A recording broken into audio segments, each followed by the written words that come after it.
Dahil nag-start na ang rainy season, guys. I think it's been raining for 2 days already here, so the rice field is starting to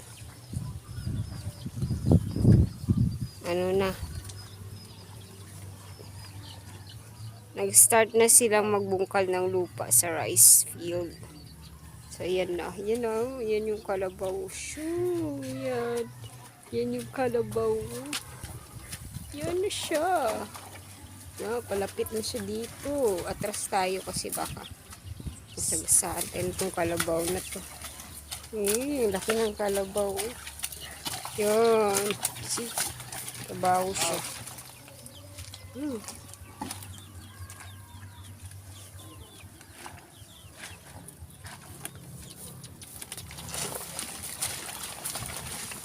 Mainit ngayon.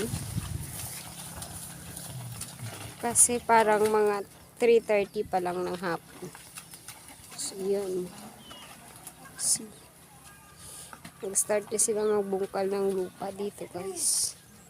Para tamnan na ito ng rice craft. Palay. Tatamnan siya ng palay.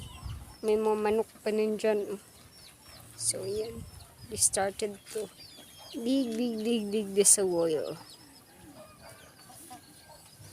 Medyo silaw siya kasi katrikan pa ng araw, 3:30, pero ang feeling mo is parang 1 o'clock pa lang ng hapon sa init, sa tirik ng init ng araw ngayon. So dyan, saan na yung kalabaw? Hindi ko makita. So yan ang kalabaw. Yan, still nag-aararo na sila ng farm kasi start na yan na magtanim sila ng palay dito, guys. Yan, nag-aararo muna.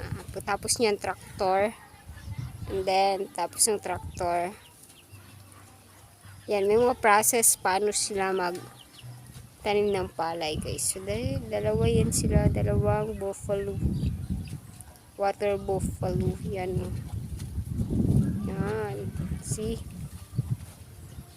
water buffalo in the Philippines.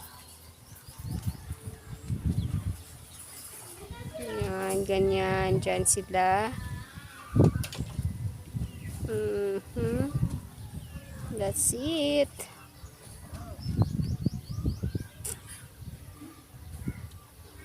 Yung isa kumakain ng grass, eating grass.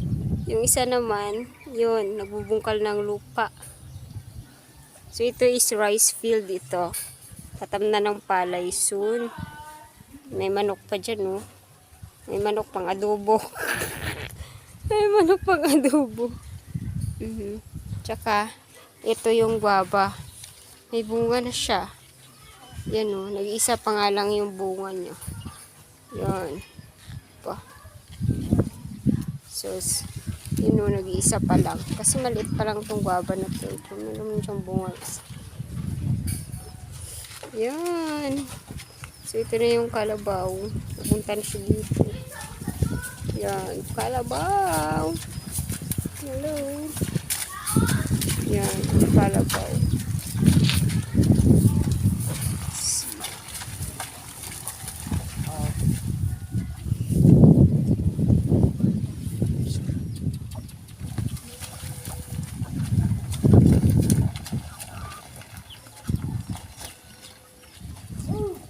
Kalabaw.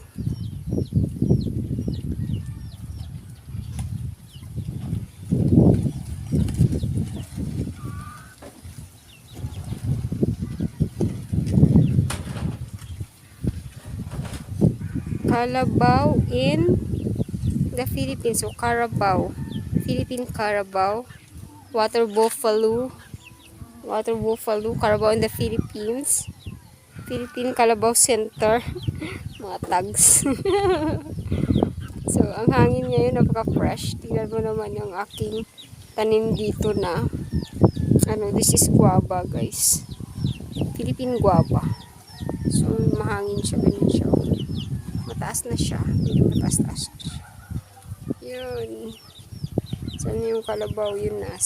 So, that's it for today's video, guys. See you again on my next video.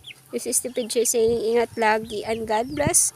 At hanggang sa susunod na mga video natin. Bye-bye everyone. Have a good night. Have a good day. Thank you for watching.